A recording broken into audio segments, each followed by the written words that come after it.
Good afternoon. Welcome, everybody, to the American Space Museum. I'm Mark Marquette. So glad you're with us today to stay curious. It's April 3rd, 2025, and I'm pleased on this spring day in Central Florida to welcome Wes Hoagland, who was one of the creators and instrumental founders of our U.S. Space Walk of Fame Foundation and this beautiful Space Walk of Fame. Welcome, Wes. Thank you. I know we are anxious to hear your story about all of this. I don't know you at all, as you were in the museum a while back. But as we look at the beautiful Mercury monument behind us here on our green screen, uh, many of you that have watched Stay Curious and during the 5 years we've been on have heard me say many times that this Spaceview Park is like a Eiffel Tower. It's like a Roman Colosseum, a Big Ben, if you will, a one of a kind place in this world where the only place you can put your handprints on over 30 of American hero astronauts. And this is the man that had a lot to do about it. How do you like it when I put it that way as a space lover? It's true. Um, I don't know how far back you want me to start.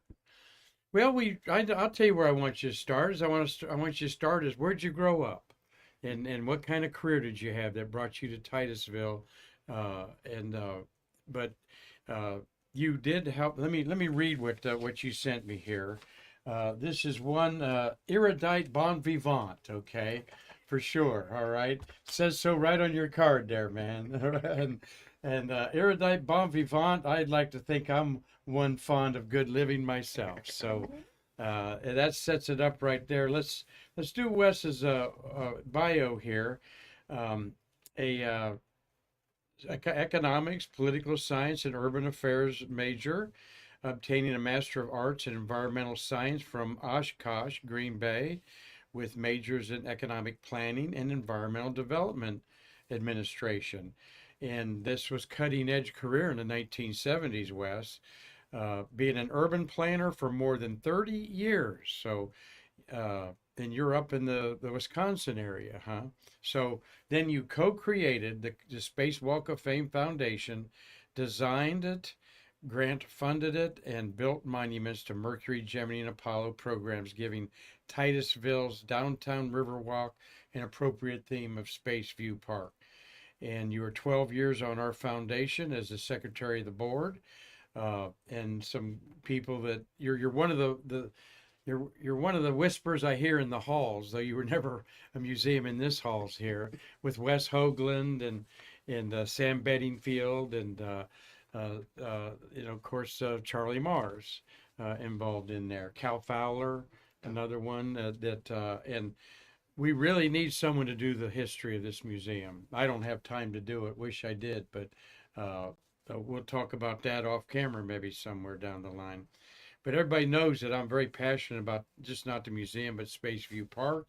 We're going to look at pictures of each of the parks here that I kind of set up there, Wes, from Mercury to Gemini to the shuttle to kind of spur memories back. I quickly went through our archives that was loaded up in the hard drive, and I really don't know what you looked like back then to point you out. And that's something else we needed someone to ID all these people someday on there, particularly since Karen passed away. But that gives you a good background. He revitalized City Historic District, and you were very involved with the environmental permitting here in Titusville. So, with that background, Wesley Hoagland, tell us where'd you grow up and how did you become a city planner? By accident. Urban planning was my third major. I'd gotten one in economics and poli sci, and I was able to squeeze in a third in urban affairs. And I was working on a master's in economics and mixing mud and carrying brick for a couple of masons. And the city of Oshkosh advertised for a planner. I went, shh, I don't like planners much, but it probably beat mixing mud. Yeah, So I applied and they hired me. awesome. And 9 months later, the city of Green Bay hired me away, and I finished my master's there. Now, this is And the 80s. No, this is 70s. 70s. Okay. Well, you know, I'm a football fan, so you echo the words Green Bay, and you know we know what that's all about up there at the Packers. And my father was one of those crazy experimental aviation pilots, EAA, and he Oh went to yeah, Oshkosh sure. many times to the fly-in up there. So what did you design up there in the great town of Green Bay Well, in that Green, people would know about that might be a football fan or whatever? it had nothing to do with football. I was in charge of acquisition and relocation, Mm-hmm. and probably 100 residences and 100 businesses. Mm-hmm. For back then, planners didn't really know what we were doing. We were trying stuff. Some of it worked, a lot of it didn't. So we Interesting. learned. Yeah, like I mentioned back in the 70s, that's a new concept.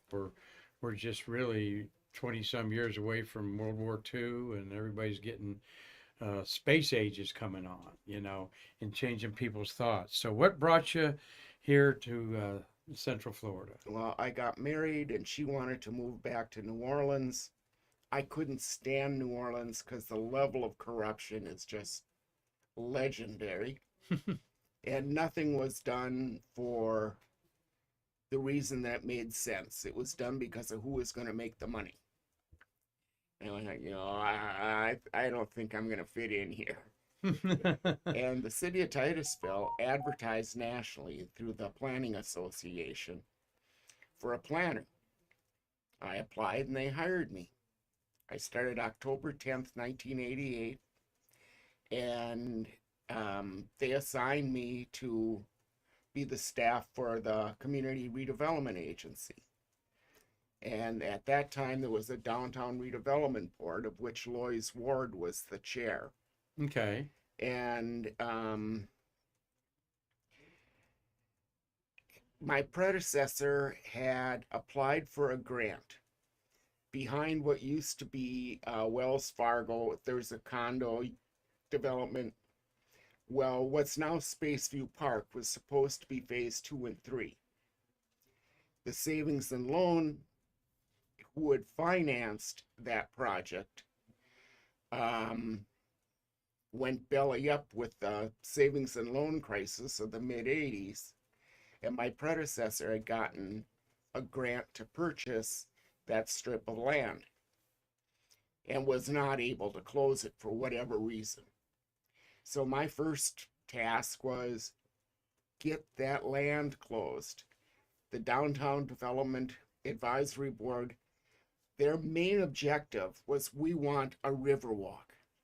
We've got to do it now before all of this land is gone. Mm-hmm. So, okay. We called it Broad Street Park because it's on the north side of Broad Street. And then Lois Ward and another one of our people, Wendy Ellis, and I were out having cocktails at happy hour. And one of them said, we're going to have a theme. And I think it was probably Wendy said, well, why don't we do something honoring the space program, because there's the launch pads. And Lois said, yeah, but let's, instead of focusing on just the astronauts, let's dedicate it to the men and women who were there behind the scenes making everything happen. So we decided that we would change the name to Spaceview Park and start our process of honoring. And of course, the obvious first step was we're not going to get Grumman and Boeing and those companies writing annual checks to the city of Titusville. So we got to create a nonprofit, a 501c3. So I had done that before, but we enlisted Hank Evans, who is a local attorney, to help us with the 501c3 application. We are granted nonprofit charitable status and began collecting donations from the space industry. I believe that was 1989. And 1888 is when you become a 501c3. Yeah, I guess it was that long ago. Yeah, yeah. Uh, and I just wanted to interrupt a couple points there. Sorry to interrupt you there. Not at all. We're going to hear what we've never heard before, the birth of Spaceview Park. We talk about our museum representing the birth of the space age in Brevard County, you know. And so we're fascinated with this. I wanted to give a shout out to those watching, including my daughter, uh, Jesse, and my granddaughters. And we got Julie Clay's watching, Gary Gerald. Gary Gerald's got Vidalia onions he's about to harvest up in Georgia, up there. And Mark Usiak from Pennsylvania, Tom Usiak.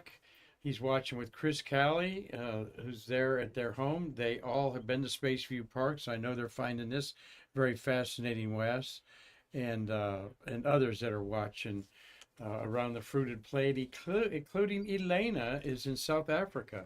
And we'll have a guy, Cliff, coming in from Australia here in a minute or two. He must be a little hungover because it's about 7 in the morning in Australia there. But anyway, this is the kind of people that have been with us a long time. And I just wanted to interject some dates in there as you go along. So the woman's name again that was Wendy Ellis. Wendy Ellis. Okay. And you never would ever become a her?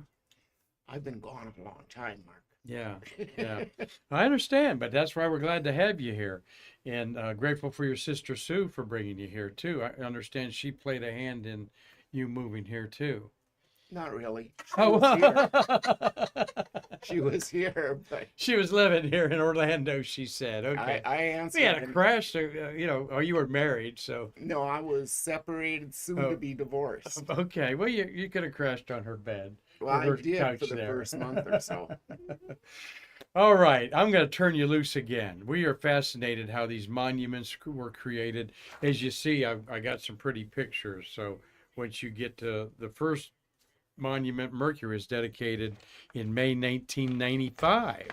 And that's 30 years from now. And I'd like to try to do something May 12th out there. Maybe, do you remember that event? Yes. Okay. Well, tell us what brought us up to there, because we've got a story about a dentist that we tell. That is total fiction. Okay. All right. That's what I want to know. You can say BS if you want there. So I will quit saying that He story. appeared before city council and suggested that the city put stars in the downtown sidewalk for the astronauts. Okay. And Like Grauman's Chinese Theater. That is the beginning and the end of his involvement. Okay. His name is Dr. Chastain. Yeah. And it's baloney. All right. From someone who was there, Wes Hoagland. Well, tell us what is the stake of all this, not the baloney. Lois Ward, Wendy Ellis, and I created the foundation to support what our deal was. I basically was the one and only staff member for the redevelopment agency. So I said, what we'll do is CRA will put in the infrastructure, but the foundation has got to fund the storyline, the monuments and stuff that goes along with it. So that was kind of our unwritten deal. And I went to work trying to get grant money.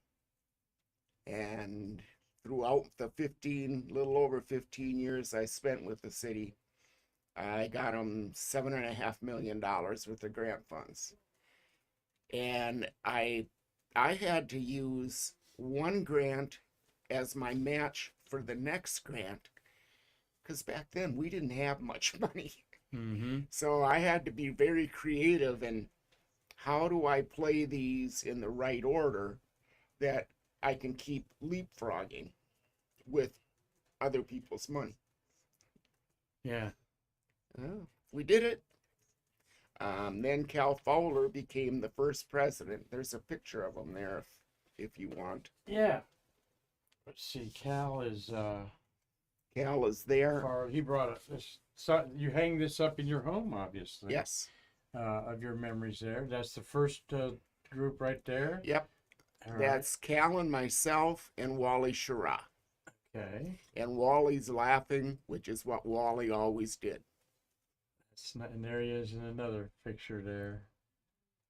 Right there. All right, we'll look at the other pictures there too, and when it's appropriate. And Cal was able to somehow ingratiate himself with Sandmeyer Steel. Okay, he was a space worker, Cal Fowler. Originally, yeah, but then Okay. he became the president of the foundation. And so he's the connection with Sandmeyer Steel, who I'm familiar Yeah. with out of Pittsburgh. Yeah. That donated all the stainless steel there. They've actually had family members come here a couple years ago to want to see the park that Grandpa helped build. Yep. Interesting. All right. And Sandmeyer Steel in Pittsburgh. Yep. Which is hard for me to say because I'm a Cleveland Browns fan, but in your case, I'll say Pittsburgh. and as we're working on developing Spaceview Park, I lived in Orlando and I commuted back and forth every day. And I'd get home, I'd stop and I'd have a couple of cocktails. And I met this woman, her name is Cherie Rowan. And her brother, Glenn, has basically an uplink firm where he will go to an event and uplink to the satellite the video of the event. So Cherie's idea was that we could videotape the handprints of the Mercury astronauts. She said, the Mercury 7 Foundation is meeting at the Peabody in Orlando. Why don't we get some clay tablets together and go and camp out in the hallway where they're meeting? And she was hoping to film it all, and through some technical glitch, that film didn't happen, but we got the handprints. You sure did. You sure did. And then we'll see a couple of them here in a minute. A little while later, or several years later, I'm sitting as secretary of the Space Walk of Fame board, and one of the members said, you know, we should go out and get the Gemini handprints. What the hell am I going to do with 16 sets of prints? Yeah. So I was busy designing the Gemini segment. Let's look at the Mercury one here. Okay. Let's look at some pictures of the Mercury one there. There's the U.S. Space Walk of Fame. Who designed that? You remember? Yes. Consulting firm called Design Studios West. They were originally, I don't know if they still exist. At that time, their main office was in Denver, I believe. And they had opened a satellite office in Sarasota. And they won the bid to do the design of Spaceview Park. Okay. Wow. And preserving achievement, inspiring innovation, still our mantra after all these years. Founded actually in 1988. I say 25 years with the museums, which we're not going to talk a whole lot about museums there, but here's the beautiful Spaceview Park as it looks today. With the pavers on the bottom, we'll see a couple of those, but the names of people that donated money are on the bricks there, and the astronaut handprints are around them there. There it looks like when you were dedicating it there. Lois and I did that design. Tell us about that. Well, I'd go over into his office and two of us would work out how are we going to deal with the 6 prints because we had lost Gus already, and integrate the names and between the two of us. And I'll say that Lois probably did the lion's share of that design because he had a survey crew or a survey firm and he had people who could do CAD work. Mhm. So I don't have a Roy's- close-up of them there. You'll see some other close-ups there, but yes, around this back white back there is the handprints, and there's a relief of Gus. Gus there, who's Gus Grissom's 99th birthday would have been today. Wow. Yeah, his birthday's today. He'd been 99, born in Indiana, Mitchell, Indiana. Uh, But here's what it looks like today, 35 years later, with the trees grown up, the Max Brewer Bridge on there, and the actual handprints of those are at the North Brevard Historical Museum. All right, supposedly on loan from us from there. But also interesting are the pavers of each Mercury mission along the canal there. Did you remember what the thinking was behind the pavers? Was that just a cool design? I like that. It gave us a palette to put the information. Mm-hmm. And one of my biggest disappointments is the planters at Gemini have that big broad top to provide the palette for the story of Gemini. And it's yet to be funded, and hence they're still blank, but it's there anytime someone gets the funds together to actually carve that story. Because we didn't learn much from Mercury. We could get a guy in space and bring him back alive. Gemini is where we learned everything we needed to get to the moon. Absolutely. The extra vehicle activity, the docking.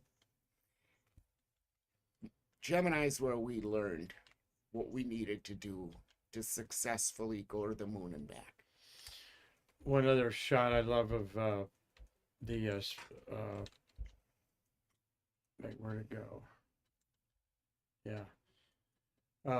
Marty and I are big Goddard fans, and we love that Goddard, it actually starts out with Chinese fireworks on the paver, and then Goddard and Star Spangled Banner is even represented by this. Those three were Cal's. Really? Yeah. That's very good. They're very well thought out there, and iconic. Like those of you who've not been there, this is what we're talking about, a Taj Mahal where space workers are honored along with handprints of astronauts. Now there's the Gemini that you're talking about. Okay, so those low-level lighting fixtures, I designed those so I had a place to put the handprints. There they are, right there. And got Dura Art Stone out of California to custom cast all of those for us. And there's low-level lighting for the walkway incorporated into those fixtures. And it gave me a place for the 16 handprints. Awesome. And in fact, that's Pete Conrad's, who had passed away in 1999 before you could get his handprints. But the two, of course, is the Gemini 2 twins, the Roman or Greek mythology, and the names of different contractors and NASA and so forth on there. The last ones at the very bottom are ones we put on in about when I first came here, Cal, and they were very expensive. Hard to find an artisan to do that anymore. So we're not taking Gemini names anymore. Right there on the horizon, on the river, is the Vehicle Assembly Building, approximately 9 miles away from the park there. Marty, do you have a comment? No. Oh, okay. We're talking with Wes Hoagland here, who's one of the founding fathers of this museum. That we're doing business as a museum, but the U.S. Space Walk of Fame Foundation, when you make your contributions to us, and we know you do, that's where the money's first deposited in there. So go back here. You honored not just the programs, but there's a paver for the Atlas rocket there. I thought that's always kind of cool. Um, the So you got the Mercury and the Gemini. By the way, Wes, I don't know if you've been over there, and I didn't throw a picture in, but there is now a bridge connecting the two. Did you get to go over there and see that? Yes, I've seen it. What did you think about that? I would have done a little more style, but Oh, it's okay. functional. Yeah, functional. I'm trying to get him to dig up the lagoon there and heat it, and now you've got an attraction for the man. The Oh, don't do that. Don't do that. I served on the Brevard County Manatee Protection Ad Hoc Committee, Yes. and that's got to be over 25 years ago. Okay. And at the conclusion of it, I made a comment that I was hoping wouldn't come true, but it's coming true. I said, yes, indeed, we have a crisis, but the crisis is not pending extinction. It is inevitable overpopulation. Oh, Back okay. at that time, it was illegal to feed them. Now they encourage it. I see. Um, and manatees eat like sheep. They pull seagrass up by the roots. That entire ecosystem is dependent on a healthy seagrass bed for the entire array of life that lives in that lagoon. The manatees used to be seasonal. The power plants allowed them to be regular, I see. Because they go to the permanent warm visitors. weather or the warm water in the cold And we fought with the state experts that they had to normalize their data. Every year they would report on total number of manatee deaths. But Mm-hmm. if you normalize the data, the percent of deaths remained almost the same. The population was growing. So the annual total grew with the population. Mm-hmm. But there were a bunch of people from this DEP who called themselves scientists but didn't know how to analyze numbers, apparently. Well, the manatees, you can see them from the bridge and over there occasionally. And so I will not recommend that to the city council. No, we were thinking, but the haul over canal is a big spot to Yeah. watch them, of course, up there.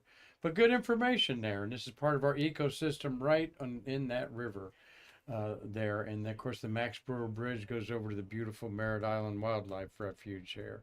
We're talking with Wes Hoagland, who's going to tell us more about these Gemini monuments here. Um, Harvesting the Handprints. Uh, Sue, why don't you hand me that book, please? There. I was showing, uh, don't know if you ever saw a copy of this. I hadn't before just a couple minutes ago. Yeah, okay. Yeah, this is Charlie Mars, uh, who I call our godfather because he's still around, harvesting the handprints and side trips, where he talks about getting the astronaut prints out there with different in the all the trips to get them there. Very interesting uh, read, and because of the circumstances Charlie went through to get some of these handprints, were you involved with any of those? Cal wasn't able to get all of them, so he tasked Charlie with getting the remaining prints. And Charlie took that on, succeeded amazingly well. And then when Cal wanted to step down from the presidency, Cal kind of encouraged Charlie to Mm-hmm. step in for him. And then Charlie served for what, 20 years maybe? Yeah, he certainly has. We finally pushed him out the door, but No, I no. think Barbara pulled Yeah, him. Barbara pulled him. Yeah, you got that right. Yeah, you've been to Marsplex many a time, I'm sure, Absolutely. in there. Yeah, the fellowship that you guys had creating this, is something that I envy. Uh, and tell us a little about that. That you were all from different walks of life. Some were NASA people. You're obviously not in the space industry, but what was the drive? I mean, once you got this started and you saw how beautiful it looked, did people start flocking right away? Was this, what drove you all to keep going to an Apollo one? And That was the plan. That was the redevelopment plan that I updated twice. hmm And almost got fired for doing it. If they could have, they would have, but I was a civil servant, so I was only fireable for cause, which they had none. But when the whatever town center's condo project went up, I recommended denial because the plan said that that waterfront should be a continuation of public space.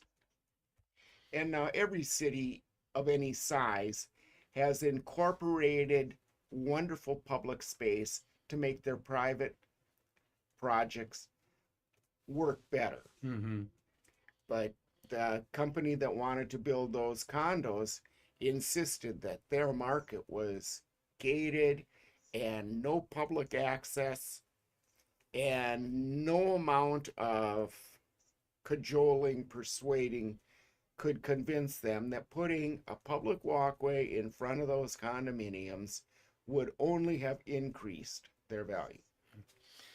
So we have three 10-story condominiums that were going north where Spaceview Park was going to be extended. So you had to take a dog leg to the left Yep. in there. But it was beautifully done. And I'm going to show there. I'm going to show you. There's a picture of looking across the lagoon side of it there. Uh, and the Apollo monuments here. We'll see some close-ups, and then the shuttle at the end. These pavers have the handprints. How about the design of those in this? What can you tell us about that? That was after my time. It was another one of Charlie's buddies who I've heard the name, but I don't Okay. have it at the top of my head. Well, it shows some pictures of how it was built. It's quite that I could harvest there. Quite with Charlie Mars involved in it as a project engineer who built a Slick 6 launch pad for the shuttle out of Vandenberg, and he also was the lead manager on the International Space Station, then called Freedom. Uh, a lot of people oversaw this. That's Warren Lackey with the hat right there. He designed a lot of this.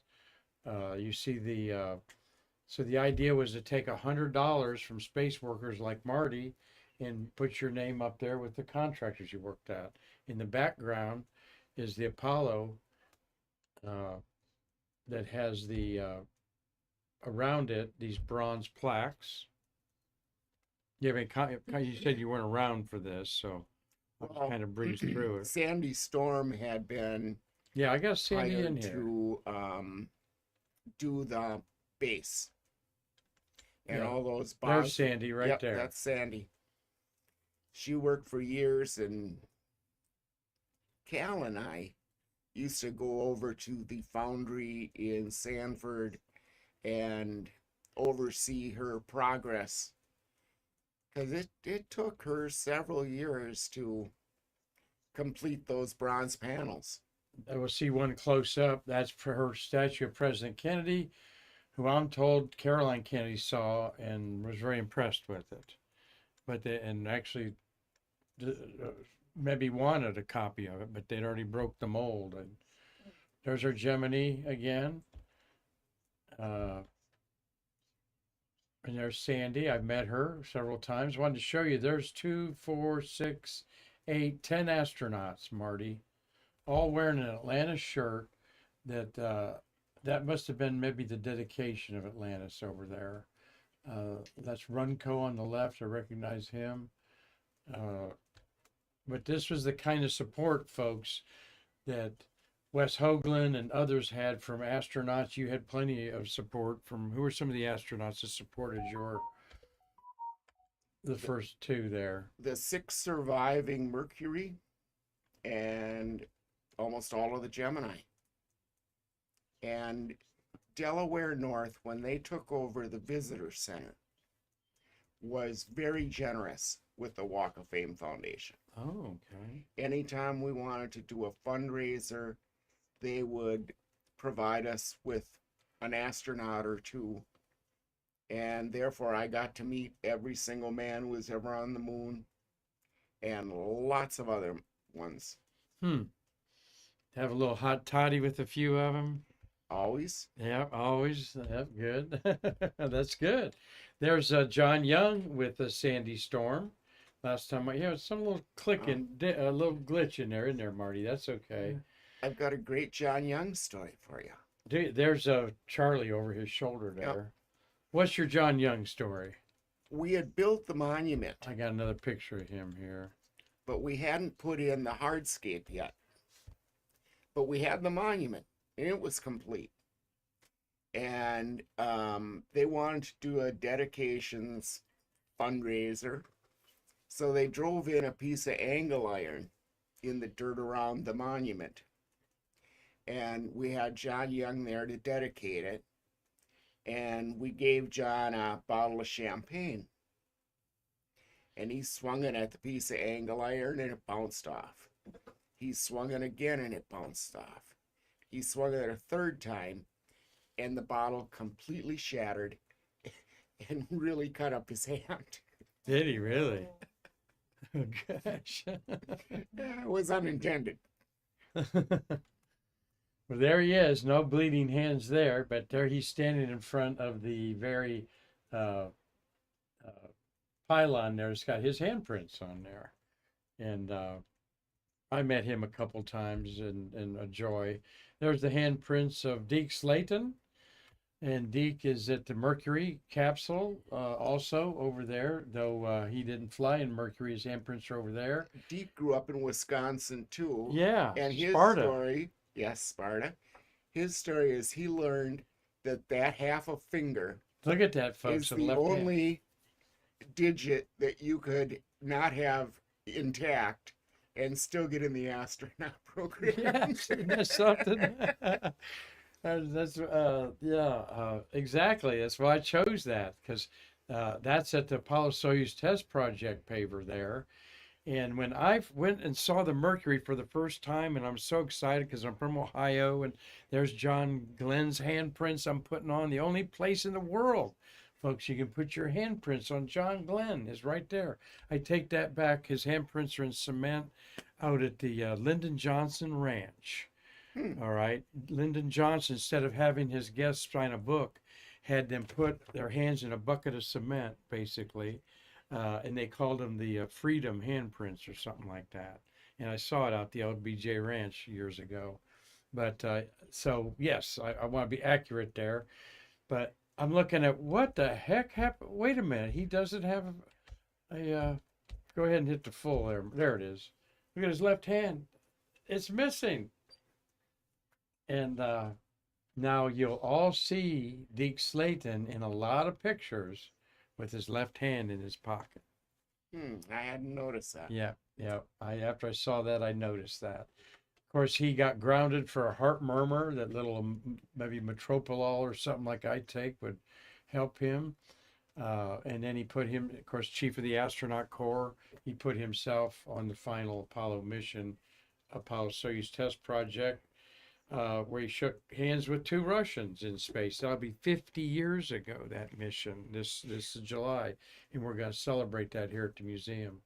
But yeah, he's a good old Wisconsin Badger up there. He's Sparta, Wisconsin has a bicycle shop that they have a museum to him above the second floor.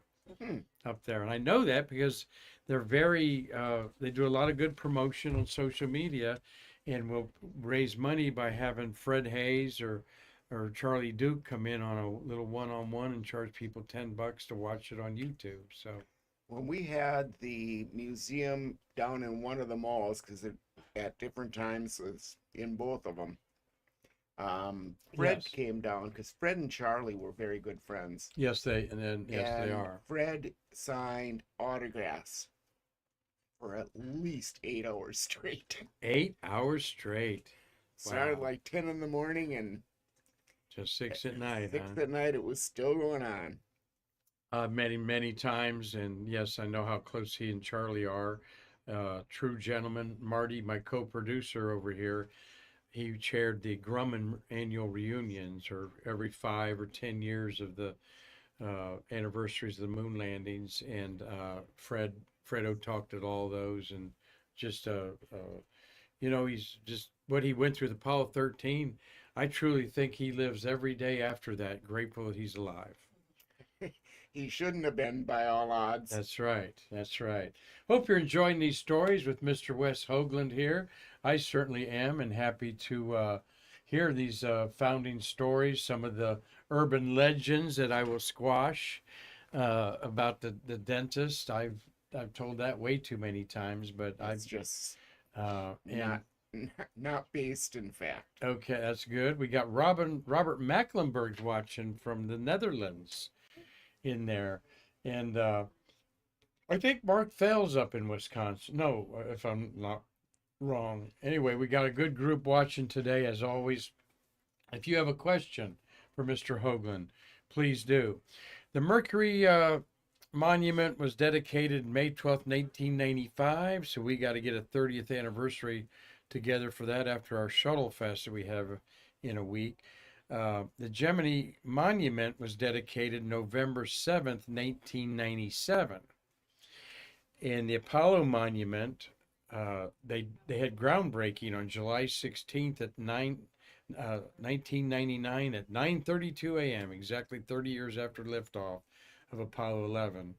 And that was a week-long 30-year anniversary celebration here in Titusville. The monument was dedicated in 2007, so it's 18 years old.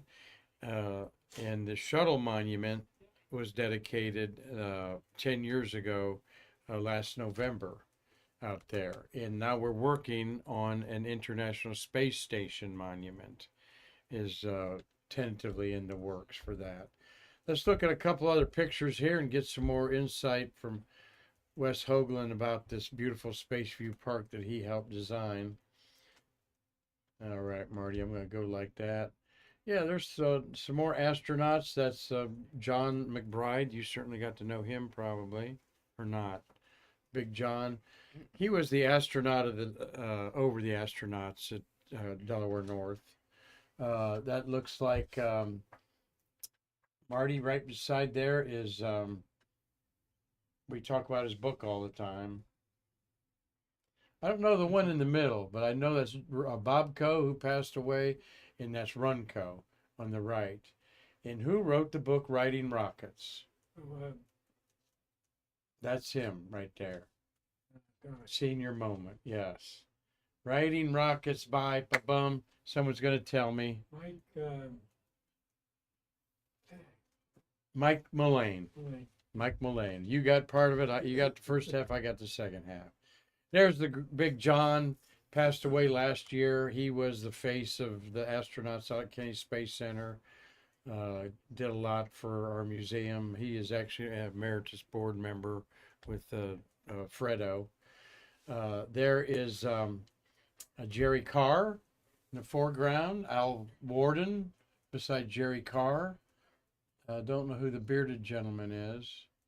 Again, dedication of the shuttle monument there, just to give you an idea of the type of people I had come here. There's Fredo with Charlie Mars before they put up the beautiful brass backdrops there. That I wanted to go back to that because you were talking about Sandy's work, and there are what 8 to 10 pavers of each stage of Apollo there, And this is what you saw her working on in her Mhm. studio, huh?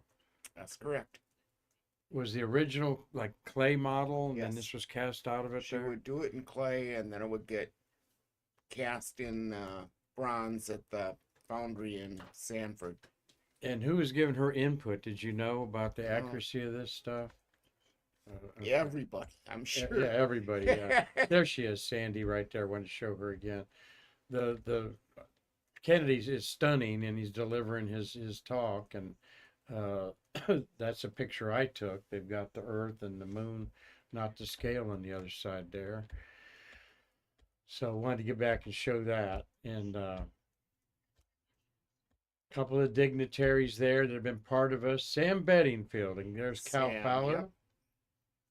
I got an interesting Sam story. Well, there he is. Don't know who the lady is, but I know that's Sam. Can't see well enough. Um, we're sitting at the board meeting before it starts, and they're all rocket scientists except me. And I'm there with my laptop computer getting ready to take minutes. And the conversation somehow gets on the one rocket that went up about 6 inches and then shut off and just set right back down. They're going, we're sitting out there, and that rocket's back, never left the ground really. Mercury Redstone 1, actually. And the computer said, well, it's back to altitude. We need to deploy the chute. So the rocket deployed the chute.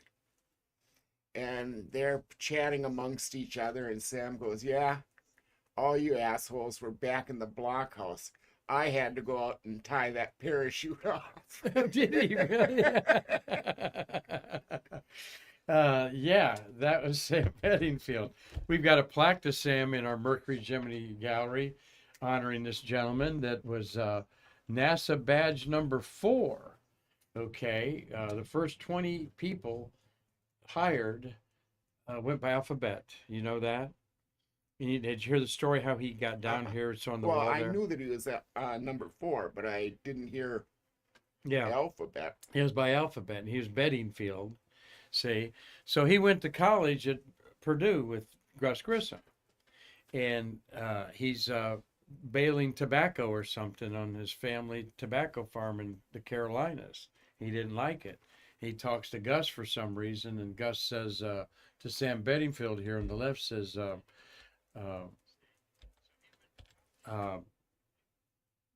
Gus was telling Sam, he says, I'm down here in Florida, and I'm in the space program, and we're building rockets. Come down here and help us build rockets. And Sam says, I don't know anything about rockets. To which Gus Grissom supposedly replied, don't worry, nobody does. That part is true. The part that's not in there is Sam was a test pilot.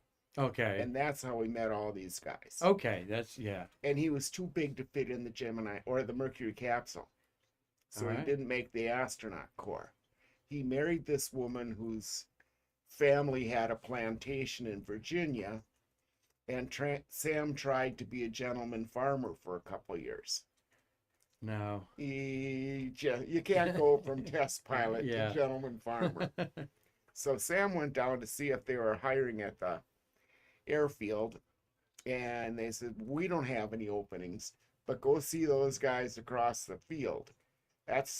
They're calling themselves NASA, and they're hiring.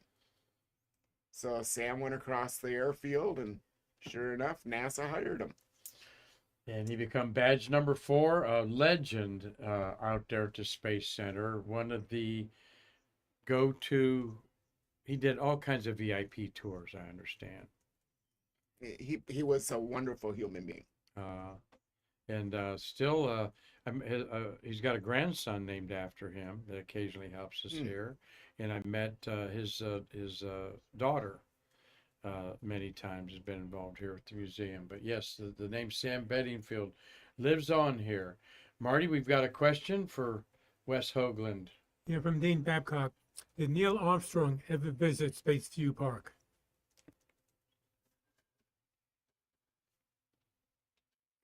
Not to my knowledge. Neil was a real difficult guy to get close to.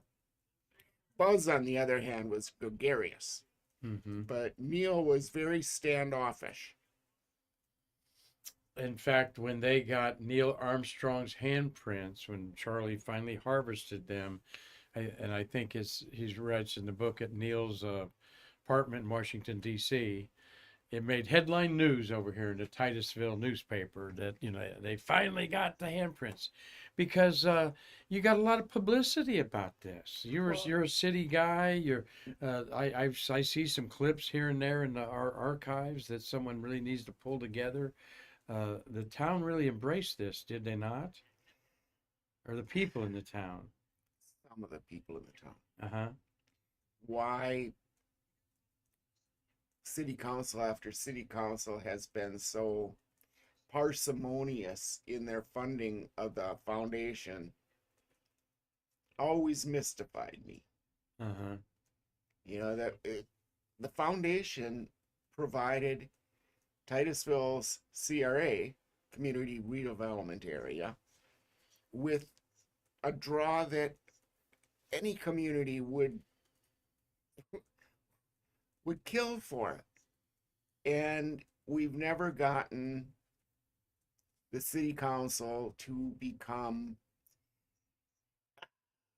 a part owner, if you will.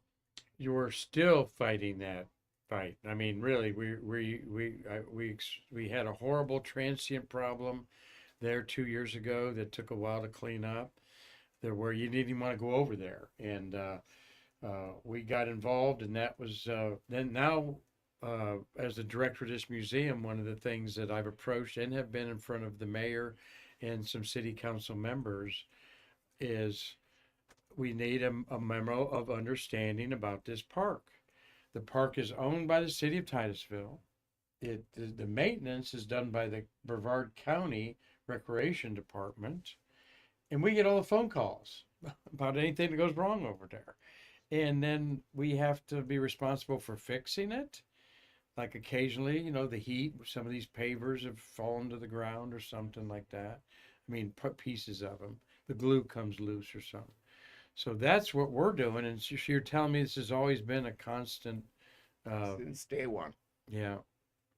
Well, that's we hope to make it better because, and like I say, I am all about this park. As the legacy of America's space age, like none other. To me, it's like going to Gettysburg if you're a Civil War person, all right? It's or whatever, I've been on top of what is the mountain on top outside of Atlanta? One little Civil War skirmish was up there, near Ruby Falls up there. But anyway, I'm just saying, Wes, you are part of something that I would be very proud of. This is the legacy of just not Central Florida, or Florida. This is the legacy of humanity leaving the bonds of earth just 10 miles from where we're sitting. Yep. And that park, I tell everybody, is 3 blocks away. It's part of our museum, and you really got to see it. So how do you feel about that? I mean, as far as its legacy continuing. I share that opinion Good. and Yeah. always have. Couple other pictures there. There's Lee Sterrick, Murphy Wardman. We miss Murphy a lot there in the background. Yeah. You certainly knew Murphy. Yep. Well. And he Wes, when I first, the gentleman in the back on the left, when I first came in here as a docent and moved here, there's Al Kohler. You certainly know Mr. Al Kohler. Yeah. And his father did the exhibit to your left as you leave this room. Yep. There's his name up on the pover. It was all mechanical and analog. Yeah, that had to really be something to watch. I've seen the movie of it. Windshield wiper motors from Volkswagens, and I've heard Radio Shack parts. Dr. Kohler there and his dad put that together in 1870. There's how beautiful Space View Park looks today. And you didn't have anything to do with the astronaut memorials, did you? At all, No. when those were going on? There's every January, last Sunday of the month, we honor our 17 fallen heroes. There's Krista McAuliffe, 2026 or something like that. 2016, I think they did that. But I'm going out with a couple pretty pictures I took of the beautiful Mercury or Gemini monument there. And that's the Sandmeyer stainless steel. You know, I thought about approaching them about the concrete on the twos are kind of we have a problem with it. It's crumbling. And I thought about, wouldn't it look nice to have all stainless steel like that too with up there? And I may contact them someday and see about it. Pretty picture of the Apollo monument there. And as you all can see, the gorgeous beauty of it, different times of day, is truly a tourist site. And there's where we watch the launches, where they've been watching launches for decades right there. Those little bricks have people's names on them, on the pavers there. So One of the things I enjoyed the most is going down and standing in the cul-de-sac at the end of a launch and just listening to the crowd talk to themselves as they're leaving after the launch. You know, there's smiles all over. yeah, that's, and for many people, that's the only launch they'll ever see. Incredible number of them, really. Mm-hmm. And here we're here to see them, you know, now every 3 days, but back then, you know, there was a good dozen a year or more, something like that going on. Well, I've enjoyed talking to you and hearing your stories. What has this brought back to you, this reminiscence I've done about the park? How much fun it was. Oh, good. You had a good group of people, it seems like. Excellent. And they were very passionate about the American space program. And we wish the city would get just as passionate. But I know what you're talking about. They all know that their bread was buttered by the space program one way or another, right? No matter what you did, where you ran a carry-out or a lumber company or mixed mud to make put some more bricks up somewhere, or worked out there. This place is pretty special, I think. Yep. But we're going to work on what we can to keep your dream alive there and get more people involved with it. Is there anything I didn't ask you that you'd like to share with our wonderful viewers today? No, I think we covered most of it. Good. Well, I really appreciate it, Wes Hoagland there. And don't be a stranger, and maybe we'll do this again sometime. Erudite bon vivant, okay? That's what one fond of good living, and certainly Wes Hoagland is. I can tell you've lived a good life and enjoyed every minute of it. And you should be very proud that through our program and the American Space Museum, as long as I'm around here, your memory and the others that we talked about today will live on. So again, thank you very much. You're very welcome. All right. Thank you. Marty, thank you for a great Streamlabs show today. Anything we need to say to anybody or correct? Nope, I On think there? we're good. Tomorrow will be Friday, and we'll be doing a recap of who's orbiting the Earth. You know how many people are orbiting the Earth right now, Wes? 14. Wow. Yeah, 14. And we'll tell you a little bit about each one of them tomorrow. So stay curious. Until next time, I'm Mark Marquette, thanking Wes Hoagland for a wonderful program today in history of why I'm here, because this wonderful Space View Park and this museum. So until then, I'm Mark Marquette saying I will see you tomorrow to bridge the space between us. Take care.